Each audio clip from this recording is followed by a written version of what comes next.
Bienvenue. Welcome to Maria's Musings on www.jessfm.ca. We are here this evening on the traditional territory of the Blackfoot Confederacy and the Métis people of Region 3, past, present, and future. Tonight we are doing the third and final interview with the federal candidates vying to represent the Lethbridge federal riding. The other three candidates were unavailable or did not respond to our request. The questions we have are focused under the umbrella of the National Association of Federal Retirees and from our membership across the country. So to begin, I will introduce you to the president of the Southern Alberta branch of our association, Richard Chevrier, who will give a very brief description of our association. Richard. Well, thank you. First, I'd like to thank you for taking the time to attend this podcast and sharing your party's platform as it relates to issues that are of greatest import to our association and Canadian seniors writ large. A little bit about ourselves. Our association is the largest national advocacy organization in Canada, representing retired members of the Federal Public Service, the RCMP, and the Canadian Forces, as well as their partners and survivors. We currently have close to 170,000 active members across Canada, and that includes nearly 60,000 veterans and their families. In this area specifically, we have approximately 900 members.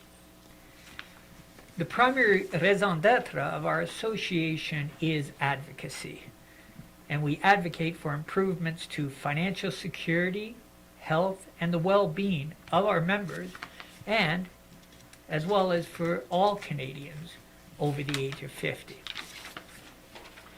We believe, as an association, that every Canadian today and into the future should benefit from better retirement income and a strong, sustainable healthcare system.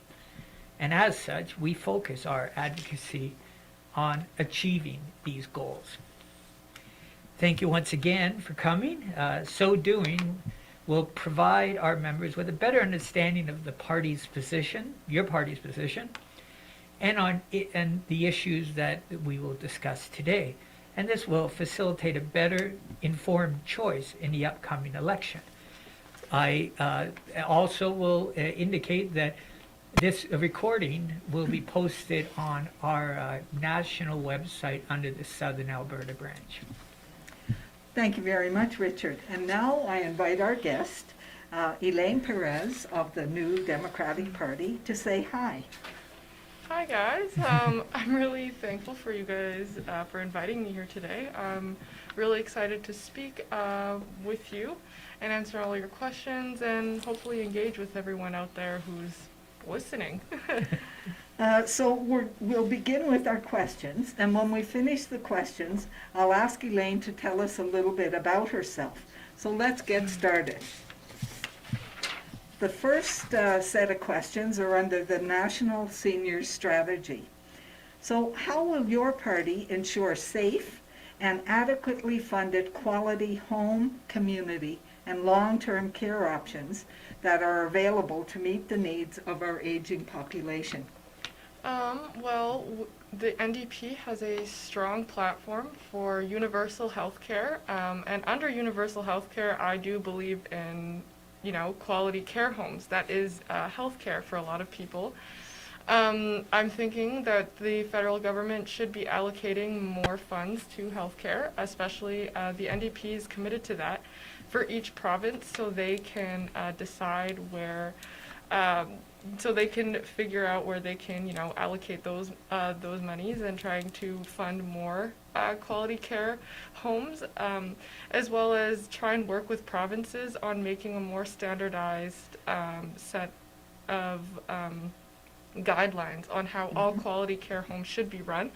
Right now, and my understanding is that because a lot of quality care homes in Alberta specifically are privatized, It's really hard to figure out the standards, trying to understand the practices of each care home.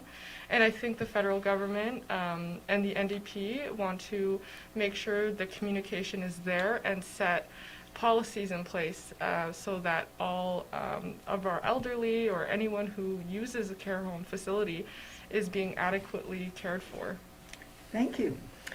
What will your party do to establish and enforce national standards? So you've touched on that, for long-term and home care in collaboration with provincial and territorial governments. Again, although, like, healthcare is a provincial issue and something that they usually allocate, but I do believe that the federal government should have more to do with the way healthcare is being handled in all the provinces, just because you're getting a huge gap in the quality of care that all elderly folk and disabled folk are getting. And it needs, so I think the communication needs to run that deep into each province. This way, when you transition from perhaps living at home in a family and trying to get care, better care elsewhere, when you're elderly and it's harder to move around or it's harder to find a caregiver in your own home, that the transition is as smooth as possible, that it doesn't feel like it doesn't feel like the quality of life of this person or individual is lessened by any means or anything like that. Thank you. How will your party recognize and support unpaid caregivers who play a vital role in our healthcare system? As I was saying, some families choose to take care of their elderly family members, or some people will hire in-home caregivers. That way they can be, their family members can always stay close and comfortable as possible. That can also get expensive very quickly, especially with little to no support. Because of the universal health care that the NDP does advocate for, they want to make it more comprehensive, and they want to ensure that there is more support, there is more funding, and incentives that they can give out to caregivers, so that each family doesn't have to feel like they need to have a choice between quality care and their finances. That should be something that is given. Thank you. Richard. Okay, the next question really has to do with pharmacare. Okay. And it's a very simple question, and it's a two-parter, but I'll put the two together. Firstly, does your party support a universal, public, accessible, and portable pharmacare program? And if yes, could you suggest a timeline for the implementation of such a program from your party's perspective? Yes, the NDP does, and I personally support universal pharmacare. I believe in it because no one should ever feel that they need to choose between medications or any other bills, especially if if you need to refill a prescription, bi-weekly, monthly, whatnot. It gets costly, especially without a good insurance plan. We are hoping to get this conversation rolling and started immediately. I'm hoping that the timeline will be within the first 2 years. That is if the NDP do end up in Parliament, jug meat makes it to Parliament.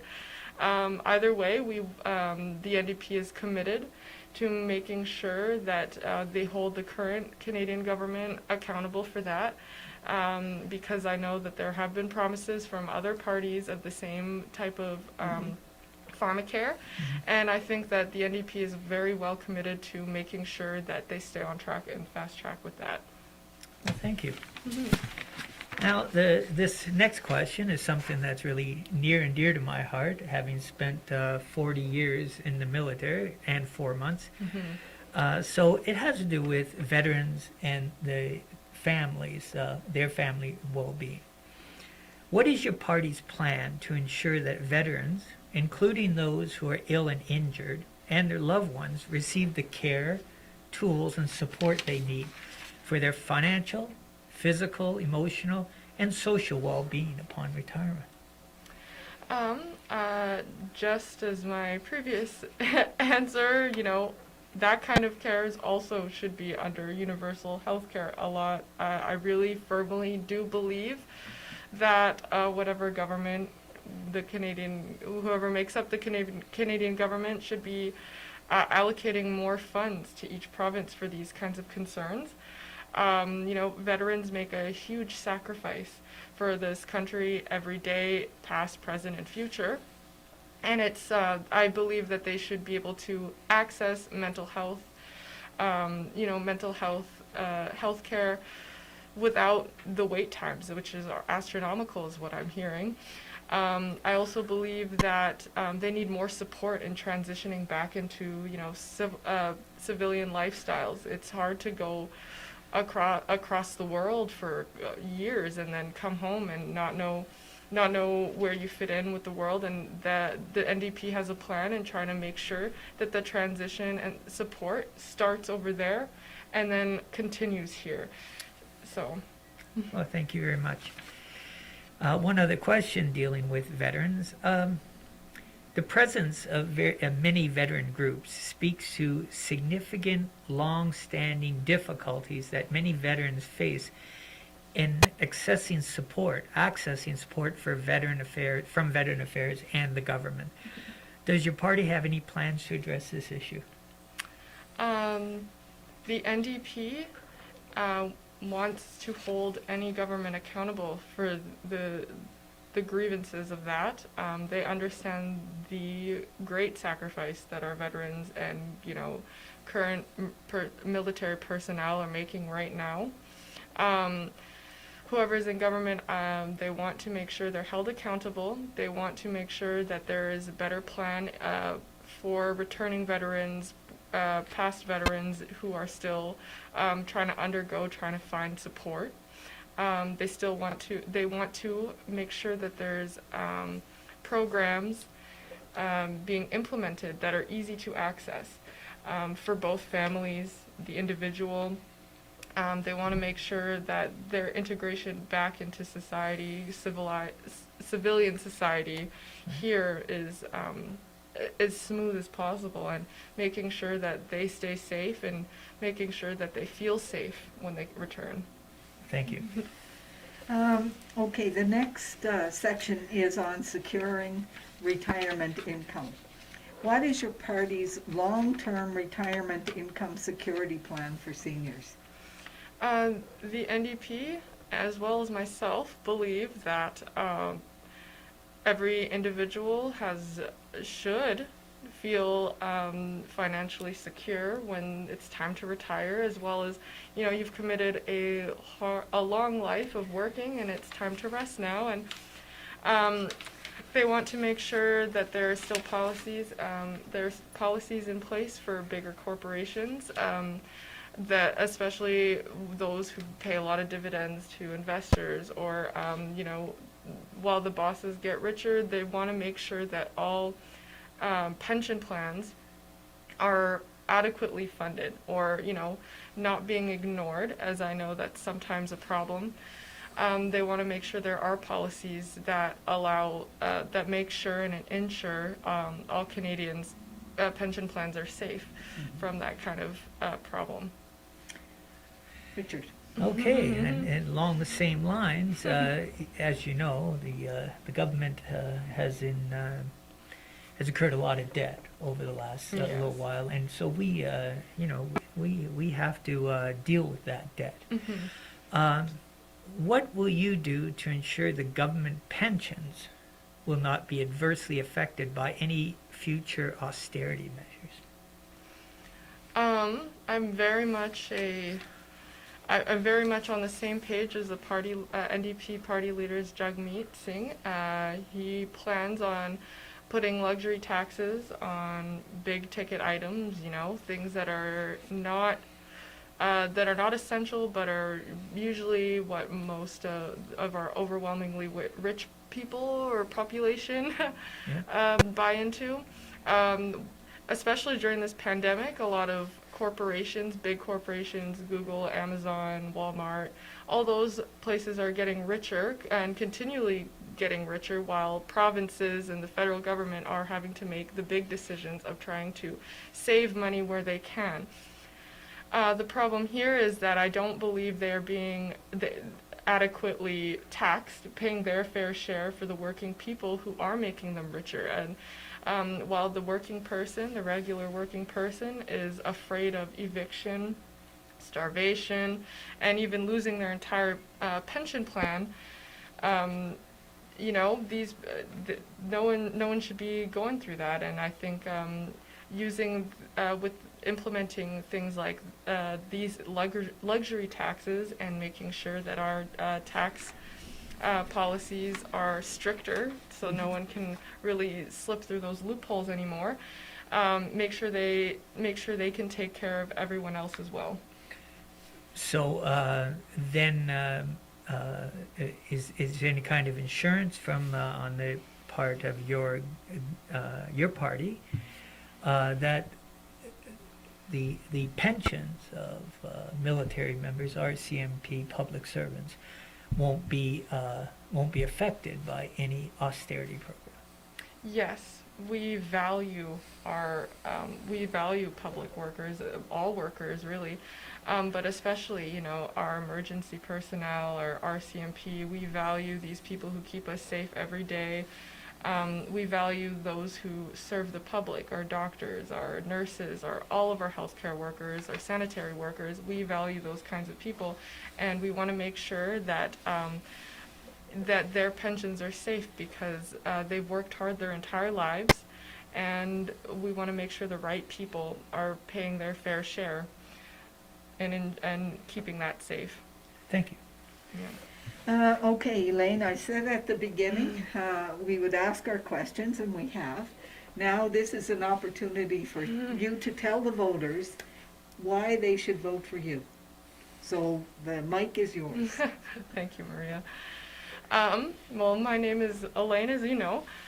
I am a current university student at the University of Lethbridge, and I study sociology. I moved to Lethbridge in 2017, and since then I've been very active in taking part in this beautiful community and this beautiful city. I volunteered for the NDP since 2017. Mm-hmm. I understand the concerns, and I've heard the voices of many Lethbridge citizens, and especially as a student, someone who's younger, and I feel like I can really see the problems and issues that will continue to take place. I feel like I can really see into the future, because we've been studying the past a lot. I think I give a fresher, new perspective on a lot of things, and I want to. I think that I'm building for the future rather than trying to take on the moment. Mm-hmm. I can't fix anything in the past. I wish I could. I wish I could do more presently, but everything that I do now I know will benefit the future and future generations and the youth who will inherit everything that we build. Thank you. Yeah. I like it when people can speak up and present themselves. Lots of people say that's hard to do because you're talking about yourself and you're patting yourself on the back, but you need to for the things that you do. So thank you very much for joining us this evening on Maria's Musings on www.jessfm.ca and allowing us to learn a little more about our federal NDP candidate, Elaine Parent. Thank you, Elaine, for taking the time to answer these very important questions that will affect each and every one of us. Thank you, Richard, for joining me for this interview. Richard, we are done with our interviews for now, so thank you. But I do invite the audience to join me again on Monday evening when I will continue with my municipal interviews. And my next guest will be Christina Larkin, who is vying for a position as a public trustee with the Public School Board. So again, thank you, Elaine. It was a pleasure to meet you and to have you join us here tonight. Good night, everyone, and thanks for joining us. Thank you, and thank you. No problem.